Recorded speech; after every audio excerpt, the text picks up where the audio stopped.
Conosco aqui ao vivo o professor Cairo Mohamed, que vai falar sobre o ensino étnico-racial da sociedade atual. Seja bem-vindo, professor. Obrigado. Boa noite. Boa noite. Professor, de que maneira a abolição da escravatura contribuiu para a formação da identidade cultural dos brasileiros? Bom, primeiro a gente precisa entender o que foi o processo, né?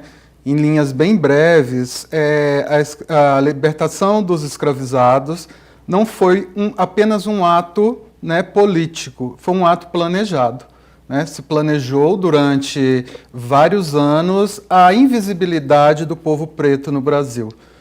Desde da própria questão da lei de terras, definindo então o que é o papel da propriedade privada e para quem essa terra é direcionada, as leis educacionais daquele período em que proibiam os próprios negros de serem frequentadores das escolas, interferiu então nessa pretensa abolição, que na realidade não foi de fato uma abolição. Foi um processo político necessário para os ajustes e acordos políticos que haviam naquela época. Se nós trouxermos isso para o dia atual e pegarmos então para os dias atuais e pegarmos a lei 10.639 e 11.645, essas leis sim são um marco na história do Brasil numa tentativa de visibilidade e positividade da herança africana e afro-brasileira para o povo brasileiro. Mas também não é só uma questão política.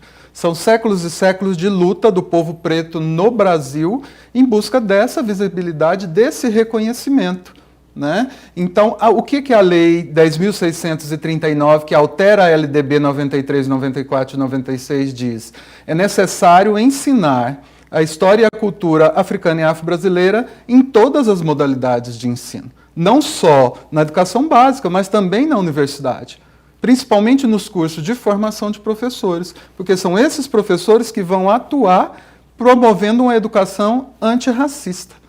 A lei, para além de ensinar a história e a cultura afro-brasileira, ela requer, então, um letramento racial de todas as pessoas, para que eles possam entender o que é esse contexto do povo preto no Brasil antes do processo de escravidão e logo após esse processo, e também saber lidar com a forma pejorativa como a cultura,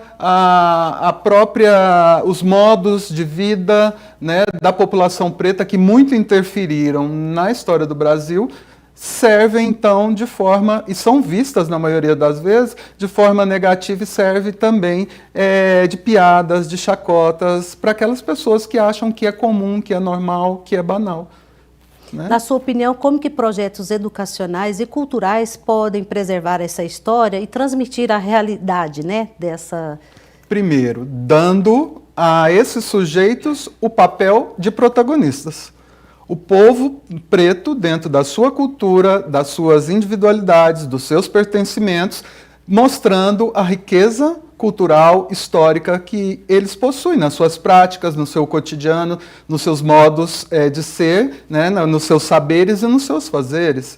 O nosso grande desafio hoje ainda de implementação da Lei 10.639 diz respeito ao entendimento da religião e das religiosidades de matrizes africanas, né, que é a grande pedra no sapato da Lei 10.639. Né?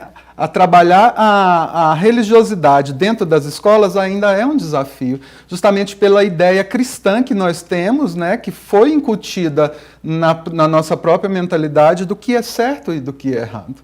Nós nos preocupamos muito com aquela cultura que nos foi apresentada como a única.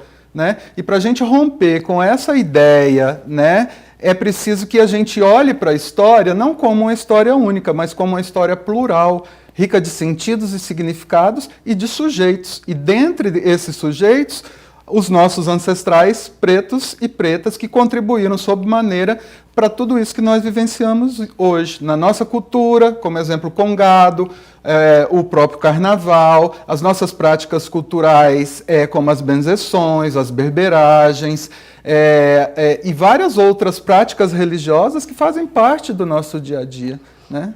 Como que você vê, como professor, esse ensino de história, principalmente nesses pontos atualmente? o grande problema está na implementação. São 20 anos de lei e nós ainda estamos falando em implementação da lei. Uma lei que é de 2003. O grande processo, o grande X da questão é que todo esse processo ele avança e retarda. Nós tivemos aí exemplo nos últimos anos, a questão do racismo, do preconceito, como ele foi latente na sociedade. Questões que até 2013, 2014 nós dávamos por vencido. E hoje nós estamos tendo esses problemas fora da escola e dentro da escola. São muitos casos de racismo, de preconceito, de discriminação, não só em relação aos traços fenotípicos da população preta, né, como também as suas práticas culturais, seus modos de vida. Hoje se fala muito em racismo estrutural, racismo ambiental, racismo alimentar, que é uma nova tendência a se pensar, mas para além de tudo isso, racismo é racismo e precisa ser combatido. E é papel da escola combater todas essas práticas de racismo que ali se encontram. Por isso é necessário pensar a Lei 10.639 como promotora da educação antirracista. Ainda falta muito, né? De qualquer forma, eu agradeço, muito obrigado por compartilhar conosco suas contribuições aí e as suas perspectivas também. Espero recebê-lo em breve aqui novamente. Obrigado.